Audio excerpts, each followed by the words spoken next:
En la esfera del análisis profético, se destaca una noción crucial que vislumbra el avance del anticristo en su inevitable manifestación, la apostasía. Este término, de raíces profundamente arraigadas, evoca un desgarrador divorcio con la verdad espiritual.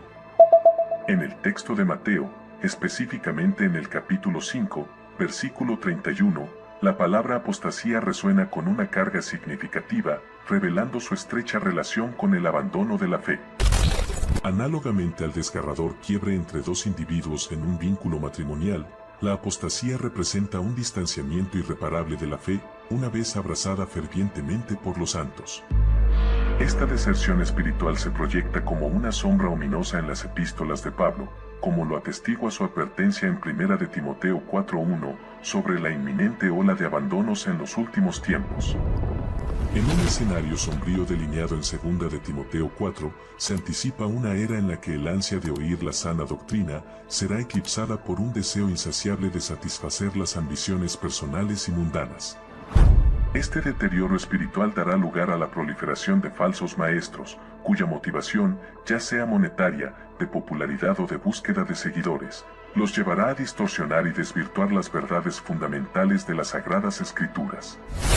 En consonancia con esta advertencia, la epístola de Pedro, en su 2º capítulo, subraya la insidiosa presencia de falsos profetas y maestros, quienes, en su codicia, transformarán la fe en una mera mercancía, explotando la vulnerabilidad espiritual de aquellos que buscan genuina orientación y verdad.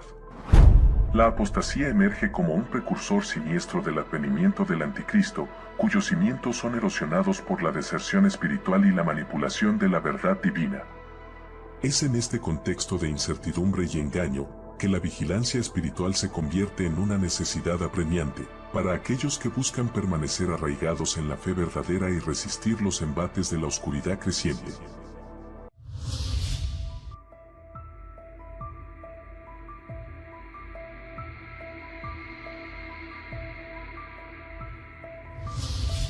Ya está la apostasía desde hace, yo podría decir, 30, 40 años de una forma tremenda.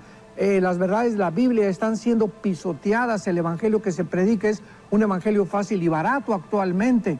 Y esto es lo que nos muestra el apóstol Pablo. Y fue revelada claramente, repito, por los apóstoles. Pero nosotros nos enfocamos en que no ha venido todavía el arrebatamiento porque está algo deteniéndolo. ¿Qué es lo que está deteniendo ahorita la manifestación del anticristo? La presencia del Espíritu Santo. No hay ningún poder en el universo. Una vez que el anticristo se manifieste con el falso profeta, con los ángeles caídos vendrán al mundo, los demonios, no hay poder en el universo que pueda detener esto más que el Espíritu Santo. Y lo encontramos desde el Génesis por toda la Biblia. Génesis 6:3. Porque mi espíritu no contenderá para siempre contra ustedes. Vemos nosotros también la blasfemia contra el Espíritu Santo, cómo se puede resistir al Espíritu Santo. Pero en cuanto al Espíritu Santo que mora en la iglesia, que hizo su residencia en nosotros desde el tiempo de Pentecostés hasta que salgamos del mundo en el arrebatamiento, el Espíritu Santo no significa que ya no va a estar en el mundo, porque Él es omnipresente. Pero nosotros somos la sal de la tierra, estamos impidiendo la corrupción, somos la luz del mundo. Y cuando la iglesia salga del mundo, entonces se desbordará completamente y el anticristo hará su aparición.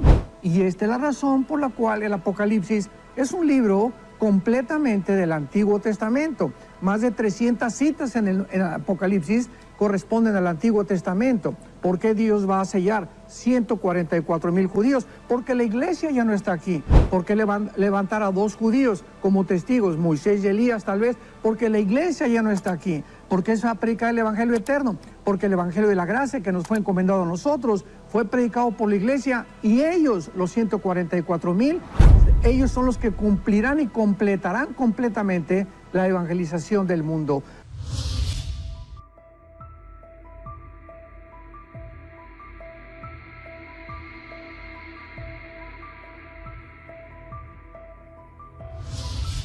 El capítulo de Isaías 24 describe un escenario apocalíptico en el que la tierra será devastada por el juicio de Dios. El profeta declara que la tierra será vaciada y saqueada, y que sus habitantes serán castigados por sus transgresiones. Se mencionan 3 razones específicas para el juicio de Dios. 1. Traspasar las leyes. El pueblo ha transgredido las leyes de Dios, lo que ha provocado su ira. Estas leyes incluyen las normas morales y éticas que Dios ha establecido para la humanidad. 2. Falsificar el derecho. Se ha corrompido el sistema judicial y la justicia no se imparte de manera imparcial. Esto ha creado una sociedad donde los poderosos oprimen a los débiles. 3. Quebrantar el pacto sempiterno. El pueblo ha roto el pacto que Dios hizo con ellos, lo que ha traído como consecuencia la maldición. Este pacto se basa en la obediencia a Dios y en la adoración exclusiva a Él. Como resultado de estas transgresiones, la tierra se ha contaminado y la alegría se ha marchitado. Las ciudades se han cerrado y la naturaleza se ha vuelto hostil hacia la humanidad. Podemos percibir actualmente una serie de eventos tristes, como pandemias, tsunamis, terremotos, huracanes y tornados, que son interpretados como señales del juicio de Dios. Estas calamidades son una advertencia para que la humanidad se arrepienta de sus pecados y vuelva a Dios. Se hace énfasis en la importancia de respetar las leyes de Dios, mantener un sistema judicial justo y honrar el pacto sempiterno. Para concluir con una llamada a la acción, instamos a las personas a abandonar sus caminos pecaminosos y buscar la redención en Dios. El texto de Isaías 24 describe un panorama sombrío del futuro de la humanidad si ésta continúa por el camino del pecado y la desobediencia a Dios. También advierte de las terribles consecuencias que acarreará la transgresión de las leyes divinas y a la vez hace un llamado al arrepentimiento y a la conversión.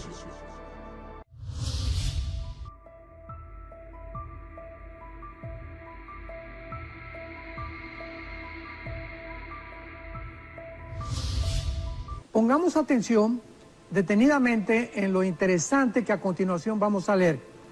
Se contaminó bajo sus moradores, número 1, porque traspasaron las leyes. Número 2, falsearon el derecho.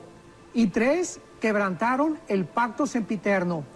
Por esta causa, la maldición consumió a la tierra. Y escuchen lo que dice el versículo 9. No beberán vino, no habrá alegría a los que la bebieren, quebrantada será la ciudad, toda casa se ha cerrado para que no entre nadie. Esto no es coincidencia. O sea, este es un pasaje que está hablando acerca de la condición en la que el mundo iba a terminar. Y nos dice la Biblia que una de las razones por las cuales Dios está permitiendo estas pandemias, como comenzamos al principio a explicar, tsunamis, terremotos, y hay una convergencia ya casi de, ahorita estamos en Dallas y está lloviendo, no debería llover, debemos estar ahorita en primavera, etcétera, etcétera, los huracanes que vienen ahora, los tornados, etcétera, etcétera. Es algo que nos habla que la naturaleza está en contra de nosotros. Y lo dice, ¿por qué? Porque hemos traspasado las leyes. Los seres humanos no somos dioses, Dios nos marcó una línea y nos dijo, no pases para allá, no cometerás inmoralidad, no uses el sexo antes de casarte, porque si lo usas, mira las consecuencias que vas a tener, no robarás, no desearás la mujer de tu prójimo, etcétera, etcétera. Cuando nosotros cruzamos esas líneas, se llama transgredir las leyes de Dios. Y hay una consecuencia natural, lógica, que atraemos sobre nuestra vida cuando cruzamos la línea, cuando atravesamos un alto, una luz roja, que nos van a dar un ticket o una infracción, la policía, porque estamos transgrediendo las leyes. No podemos evadir, acarrear sobre nosotros lo que nosotros hemos sembrado. Pero lo más interesante de eso es que en segundo lugar dice que falseamos el derecho y quebrantamos el pacto sempiterno. ¿Cuál es el pacto sempiterno? Bueno, en Malaquías capítulo 2, que es el último libro antes del Antiguo Testamento, él escribió esto hace 2500 años. Me dirán por qué ya no voy a aceptar sus ofrendas. Malaquías 2, versículo 13 y 14. Y les dirá Dios, porque te acuso o te culpo de que has sido desleal con la compañera de tu juventud.